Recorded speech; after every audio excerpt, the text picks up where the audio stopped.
Neste momento, Deus, através desta emissora, leva até você mais um programa de fé, com mensagens, hinos e orações a seu favor.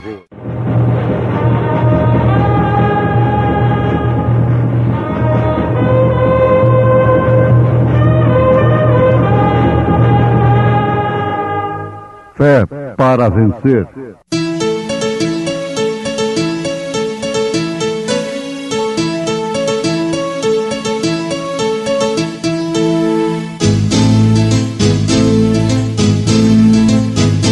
Mensageiro, Deus enviou o seu profeta, seu profeta Este som de alarido retumbando está, retumbando está. E as águias de Deus, e as águias de Deus já voando estão, já voando estão. William Branham foi seu nome e Deus foi com ele, e Deus foi com ele. E a coluna de fogo sempre lhe seguiu, sempre lhe seguiu. A palavra ele pregou, a palavra ele pregou com fidelidade. Mas a nossa cidade está nos céus, donde também esperamos o Salvador, o Senhor Jesus Cristo, que transformará o nosso corpo abatido para ser conforme o seu corpo glorioso, segundo o seu eficaz poder de sujeitar também a si todas as coisas.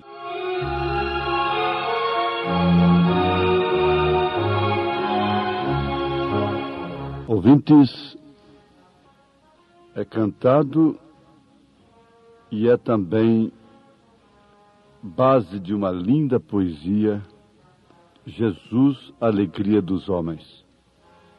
Agora, de quais homens que Jesus é alegria? Jesus não foi alegria para Caifás, para o sumo sacerdote. Jesus não foi alegria para a política de então, o poder político, por o reino deste mundo. Isto porque o reino deste mundo jaz no maligno. Então Jesus, alegria dos homens, tudo bem. Mas de quais homens? Jesus, alegria dos homens, compreende nascimento, crescimento, morte e ressurreição. É aí que ele é a alegria dos homens. Dos homens cujos corações creem em Jesus Cristo. O poeta Joia Júnior declama muito bonito, com muita unção, Jesus, alegria dos homens. Vamos ouvir alguma coisa sobre Jesus, alegria dos homens. Nesta hora de incerteza, de cansaço e de agonia, nesta hora em que de novo a guerra se prenuncia, neste momento em que o povo não tem rumo nem tem guia, ó Jesus, agora e sempre Tu és a nossa alegria. Nesta hora seca e torpe de vergonha e hipocrisia, quando os homens apodrecem nos banquetes e na orgia, nesta hora em que a criança atravessa a noite fria, Tu és a nossa esperança, Tu és a nossa alegria. Alegria manifesta que brotou e se irradia de uma simples e modesta e sublime estrebaria. Alegria nunca ausente, alegria onipotente que palpita para o crente e faz dele um novo ser. Alegria cristalina, doce, mística, divina, que nos toma e nos domina e nos enche de poder. Tu és a nossa alegria, santa alegria, Senhor, que nos une, nos separa e nos fecunda de amor. Por isso cantamos hinos, temos prazer no louvor, até nas horas escuras do afastamento e da dor. Cantai, ó povos da terra, trazei harpas e violinos, óboes, cítaras, guitarras, harmônios, símbolos, sinos, clavicórdios e fanfarras, coros de virgens e mártires, de meninas e meninos. Cantai, ó povos da terra, trazei avenas e tubas, flautas, flautins, clarinetas, celos, clarins e tambores, e metálicas trombetas e puríssimos cantores. Cantai, ó povos da terra, trazei pássaros e fontes, bulícios, rios e ventos, rochas, árvores enormes, alvos lírios orvalhados, palmas viçosas luzindo, sons da noite, vozes múltiplas dos animais e das águas, das pedras e dos abismos, das florestas intocáveis e dos mundos subterrâneos, sons da madrugada clara, estalos de galhos verdes, doces ruídos domésticos, talheres e louças brancas, sons de fábricas, ruídos de teares e bigornas de madeiras e metais, passos pesados de botas de militares erectos, passos macios e quentes de rosadas colegiais. Cantai, ó povos da terra, cantai de noite e de dia, na tarde pesada e morna, na manhã ágil e fria, na aflição ou na ventura, ao nascer ou na agonia. Jesus, Senhor dos senhores, Tu és a nossa alegria, Tu és a nossa alegria, Tu és a nossa alegria.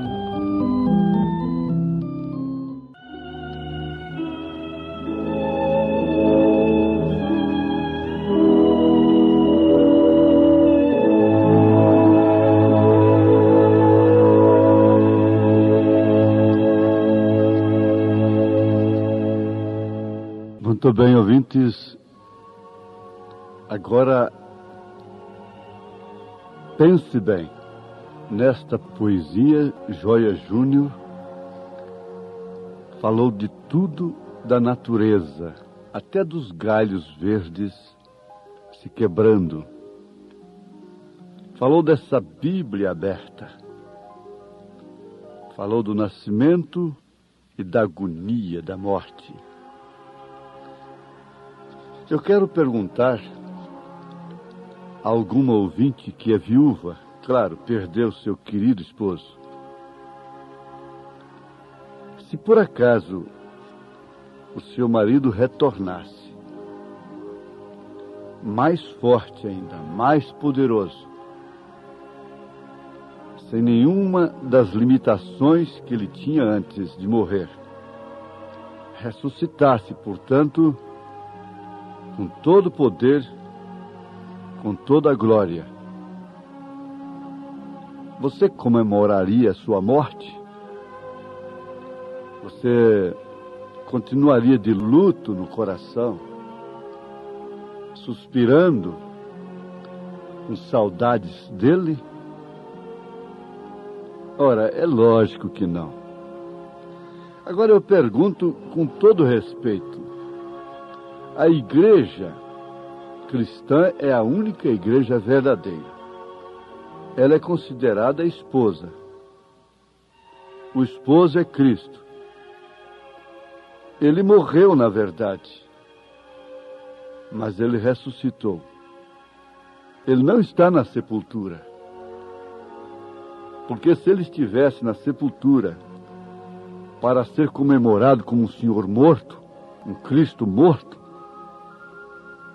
então essa igreja continuaria viúva, à mercê de outros poderes, como aquela que não tem Cristo Jesus como esposo, está aí, à mercê do poder do Estado, vivendo sob suas subvenções, portanto casada com ele.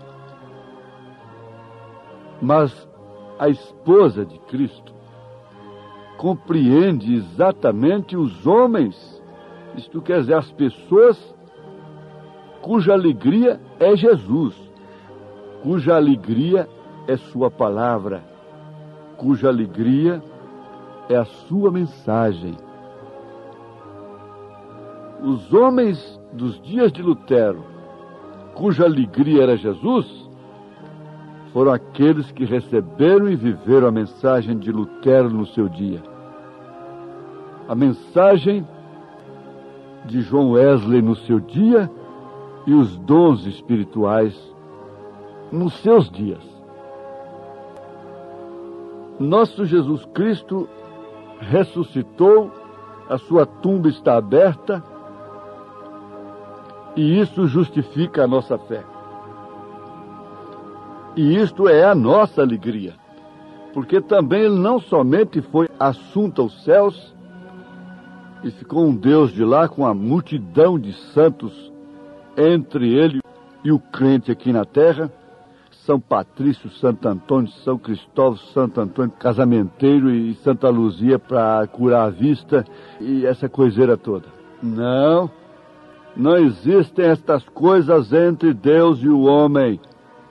Só há um mediador entre Deus e os homens. É Jesus Cristo no trono da intercessão, o Cordeiro Sangrento. Todos os demais não estão intercedendo por ninguém. Caso contrário, eles não estariam nos céus. Eles estariam no inferno.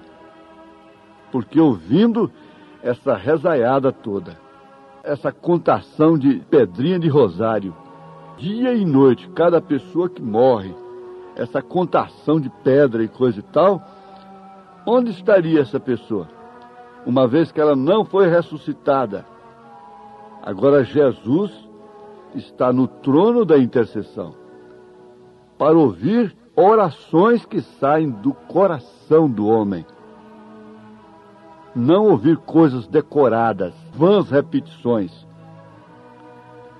Então, como que Jesus pode ser a alegria de um povo que só se alegra, só se satisfaz, que só tem lenitivo com o fumo, com o álcool, com os esportes mercenários, com a jogatina, com o mundanismo? Jesus não pode ser a alegria dos homens. Se fosse realmente, todos se alegrariam com o seu dia. Todos se alegrariam com a mensagem da hora. Mas vamos adiante com esta mensagem tremenda do testemunho. Você vai notar uma coisa, que a primeira coisa que vem na árvore é sem dúvida a raiz. A segunda é o talo. A terceira coisa que vem é o fruto. Então ali termina. Olha, porque durante as eras a semente foi semeada. Terminou na era de Tiatira, a era de Columba. Tiatira, que quer dizer domínio feminino. Essa lavoura brotou com Martinho Lutero. E essa raiz é a justificação. Logo segue-se o talo, que é a santificação. Depois vem o fruto, que é a semente original. Então vamos notar, aí você vê Martinho Lutero, João Wesley e o batismo do Espírito Santo. Justificação, santificação e o batismo do Espírito Santo. Percebe se isto é realmente a alegria dos homens. E eu tenho uma dúzia, vamos dizer mais, escritas bem aqui agora, que eu poderia dizer sobre isso, de muitas coisas que prestam testemunho disto. Você vê que a religião de Jesus Cristo é vindicada, é autenticada pela própria natureza. Aí tem uma raiz, aí tem um talo, aí tem um fruto. Você sabe que a figueira que brotou é Israel? Ela brotou em 1948 quando as árvores deram seus frutos, o sistema denominacional sofreu aquele avivamento tremendo, houve aquele reavivamento, a figueira brotou, e logo as árvores deram seus frutos.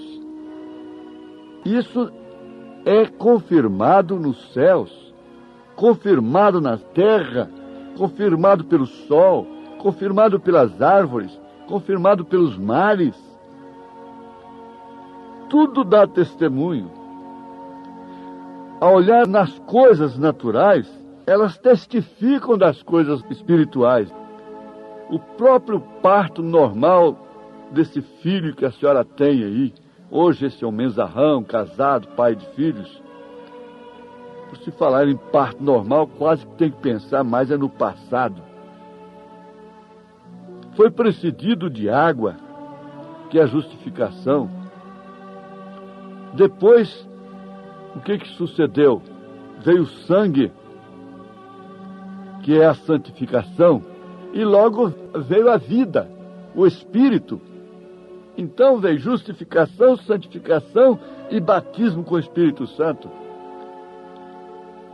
Por isso essa é a única religião verdadeira. Porque qualquer lado que você olha o estado das mulheres aí na rua, está falando que esta religião é a única verdadeira. Você olha o estado da política, está dizendo que esta religião é a única verdadeira. Você escuta notícias, começa em um jornal de notícias, assassinou. Você pode ligar, você já sabe o que vai ouvir. Assassinou, suicidou, acidente, terremoto. E você então, que conhece, vive a verdadeira religião, tem as escrituras, está nesta árvore, vê em tudo que você vê, em tudo que você ouve, essa berração de música que existe aí, com o nome de Jesus, tudo isto mostra o fim, mostra a verdadeira mensagem, a verdadeira religião. Então não há por que discutir. A raiz veio de uma semente. A semente era como que entrou na terra e ela está de volta novamente. No tempo de Martim Lutero, a lavoura estava verdinha, brotando. Você não podia ter a semente de volta ali. Por isso ele não pregou contra as três pessoas distintas, ele não podia ter essa revelação. Ele batizou nos títulos. Por isso ele não viu o Pai no Filho. Por isso ele não batizou em nome do Senhor Jesus Cristo. Eles dizem que isso é coisa de Sabélio. Um homem lá nos séculos passados que viu o batismo em nome do Senhor Jesus Cristo. Ele disse que isso é sabelianismo, isso é pedrismo, paulismo, jesusismo. Se Sabélio teve essa luz, o glorioso Sabélio, e chegou mais do que o restante todo. Nós temos vivido através da era de Lutero, nós temos vivido através de Wesley, que é a era de Filadélfia, nós temos vivido a era do redimido, do pentecostal. Agora, você vai prestar uma atenção nisso. Isso é muito grande, principalmente você que se diz pentecostal. Porque muita gente pensa que pentecostal é propriedade da Assembleia de Deus. Isso é o maior engano. É como a cruz. A cruz não é propriedade da Igreja Católica. O crucifixo não. O que é dela é essa santaiada, chamada de santos, né? As imagens. Mas o crucifixo mesmo é dos cristãos. A cruz, eles se identificavam pela cruz. E não para adoração também. Nunca adorou o crucifixo. Mas é como uma identificação na perseguição. Você queria dizer que era um cristão para o outro, você riscava com o pé assim, uma cruz no chão, então você estava dizendo que era cristão. Isso era naquele tempo que para dizer que era cristão tinha que morrer, arriscar a vida. Então é a mesma coisa o pentecostal. O pentecostal redimido é trazer de volta a mesma igreja original, a mesma coisa que foi plantada no dia de Pentecostes. Não é essa coisa aí, nos palanques, pedindo voto, não. A própria natureza dá testemunho disto, do mesmo modo como ela dá testemunho da morte, enterro e ressurreição. Para haver a ressurreição, para haver o arrebatamento, tem que haver a ressurreição completa, tem que completar o parto, então, da igreja aqui. Você não pode ser apostólico sem ser pentecostal. E você não pode ser pentecostal sem ser apostólico. Portanto, se você não tem o batismo apostólico, você não é pentecostal. Veja o batismo apostólico começando por Atos dos Apóstolos, capítulo 2, verso 38, Atos dos Apóstolos, capítulo 8, Atos dos Apóstolos, capítulo 10, Atos dos Apóstolos, capítulo 19, Atos dos Apóstolos, capítulo 22, até Tiago fala disso, que eles blasfemam do bom nome que sobre vós foi invocado.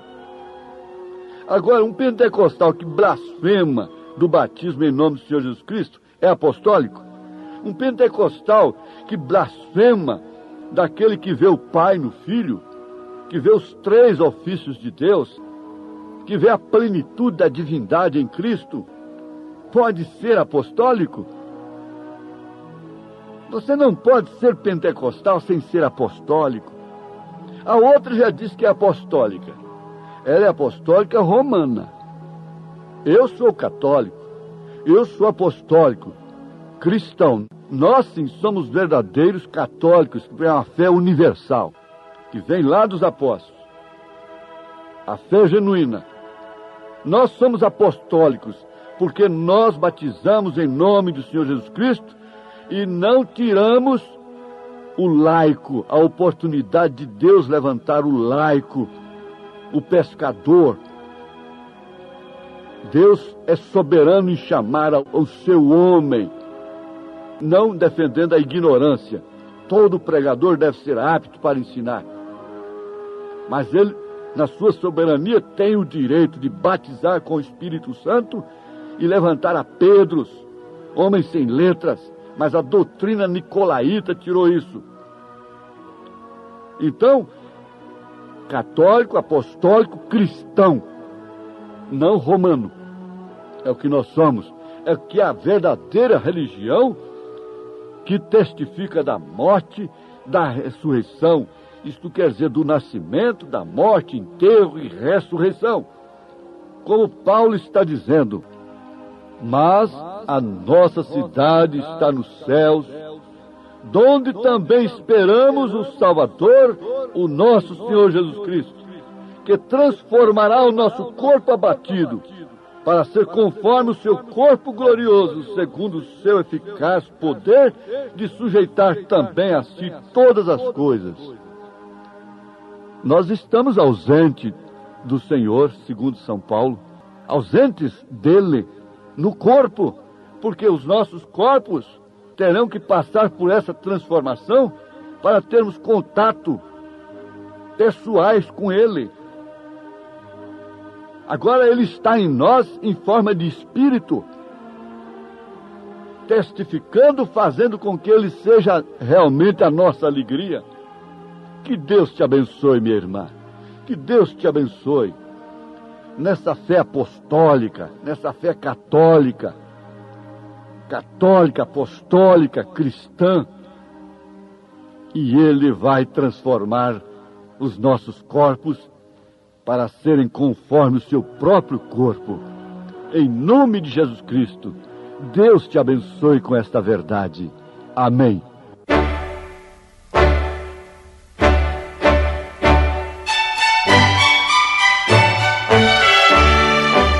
Ouvintes, escreva-nos pela Caixa Postal de número 15.020, 15020.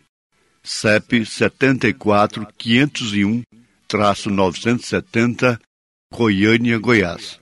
O nosso endereço na internet é www.adventista.com.br.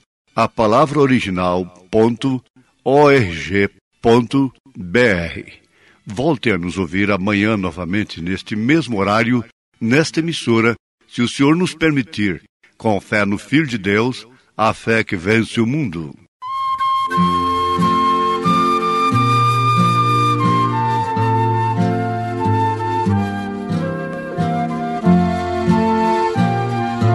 Em nada ponho a minha fé, senão na graça de Jesus, no sacrifício remidor, no sangue do bom Redentor.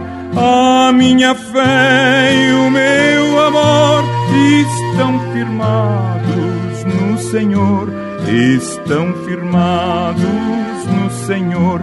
Se lhe não posso a face ver, na sua graça vou viver, em cada trance a suportar, sempre hei de nele confiar. A minha fé e o meu amor estão firmados no Senhor, estão firmados no Senhor.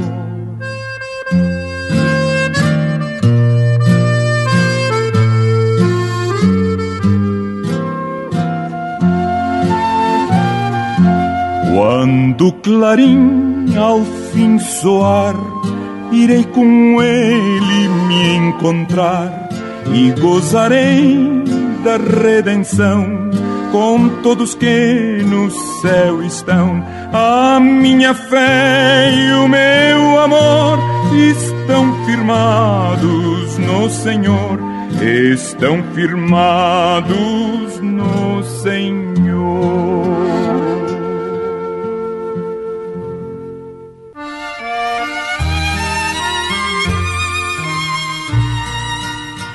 Como há de ser conclusa a longa lida, fim da peleja da paixão mortal, quando avistando além da escura vida a porta do prazer celestial,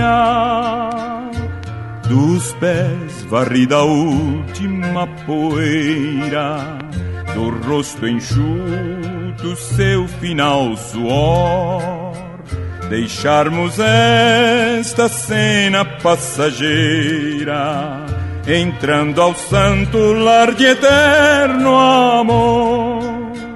Como há de ser, com sentimento ouvindo o coro dos remidos do Senhor, as áureas harpas sempre retinindo, louvores ao Cordeiro, ao Salvador. E quando dentro de átrios espaçosos entoarmos gratos salmos sem cessar, é como incensos hinos fervorosos subirem junto do celeste altar.